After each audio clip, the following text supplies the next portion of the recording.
Moore, now 70, is the state's former Chief Justice who was twice removed from his duties for defying federal courts over same-sex marriage and the public display of the Ten Commandments. One woman told The Washington Post that she was just 14 when Moore, then a 32-year-old assistant district attorney, initiated a sexual relationship in 1979. Lee Korfman, now 53, told the newspaper that Moore took her to his house, gave her alcohol and the two kissed. During a second encounter, he took off her clothes, touched her over her bra and panties, and guided her hand to touch him over his underwear, she said. "I wanted it over with. I wanted out," she told the Post. Korfman said she was with her mother at a custody hearing when Moore first approached her and asked for her phone number. 3 other women say that Moore pursued them when they were between the ages of 16 and 18. Wendy Miller said she was 14 and working as a Santa's helper at a mall in Gadsden when Moore first approached her. 2 years later, he began asking her out on dates, she said. The legal age of consent in Alabama is 16. None say that the jurist physically forced them into any sexual contact. Korfman said she felt like it was the right time to speak out about Moore after being approached by The Washington Post about rumors of Moore's dalliances. "I have prayed over this," she said.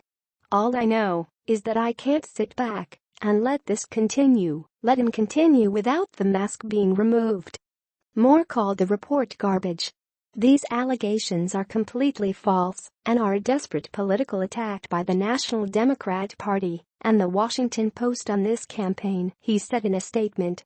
"This garbage is the very definition of fake news." Moore beat Republican establishment-backed Senator Luther Strange in the GOP primary in September to fill the seat vacated by Attorney General Jeff Sessions. The race included personal appearances from Trump in support of Strange and former White House strategist Stephen Bannon backing Moore. Moore has called for homosexuality to be illegal and fueled the conspiracy theory behind former President Barack Obama's birthplace. Earlier this week, he reportedly said transgenders don't have rights. He is facing Democrat Doug Jones in a December 12 special election. Hours after the allegations emerged, Moore sent out a fundraising email that read, "The Obama-Clinton machine's liberal media lapdogs just launched the most vicious and nasty round of attacks against me I've ever faced.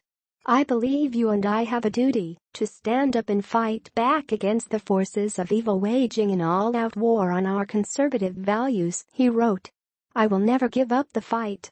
President Trump, who has also been accused of sexual harassment, did not completely abandon Moore. The president believes we cannot allow a mere allegation, in this case one from many years ago, to destroy a person's life, White House spokeswoman Sarah Huckabee Sanders said.